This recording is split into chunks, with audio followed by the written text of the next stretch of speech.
So the stuff around Polkadot that's still bothering me at the moment is interchain integration, particularly the XCM message format. There's still much to do on that to ensure that it provides the right set of tools to allow chains to do, open up the framework to allow chains to do so much more beyond simple asset transfers. And this is something that I already designed as part of the format. It's just that the mechanisms for integration need to be coded, even if the format itself is very much forward compatible with all of the stuff that I want to do. But more importantly, the landscape has really changed. It's changed around us, certainly since 2016, both technologically, politically, and socially.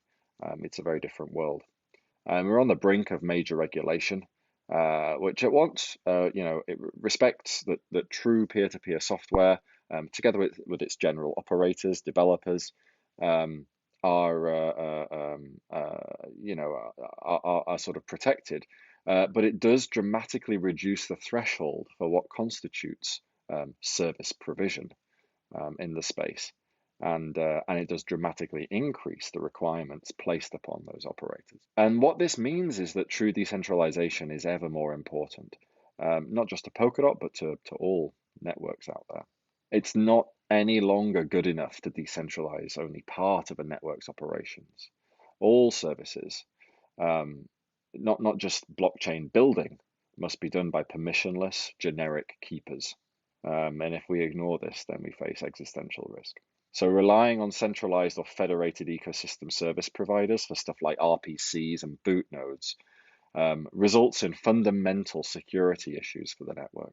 And relying on a few generally named individuals to populate a body like the Polkadot Council is an endemic security risk as well for both the network and for them. So to this end, we need to tweak, or in some way evolve Polkadot and the Polkadot security system, Polkadot software framework into where it was originally going, but we need to get it there a little faster and prioritize certain things. One of the things that we need to prioritize is the light client, and in particular the in-browser light client. Another thing we need to prioritize is a decentralized trustless boot service, something that allows clients, when they start up, to avoid having to go to one or two named servers to connect to the network. And we need a new approach to Polkadot governance, and this is something that I've been thinking about for some time. And one of the possibilities that I'll be describing pretty soon is the Grand Oracle. But also other things need to happen, probably altering the technical committee to a body. Even though at the moment it only has soft powers, really, we probably want to alter it to a purely advisory body, likely off-chain.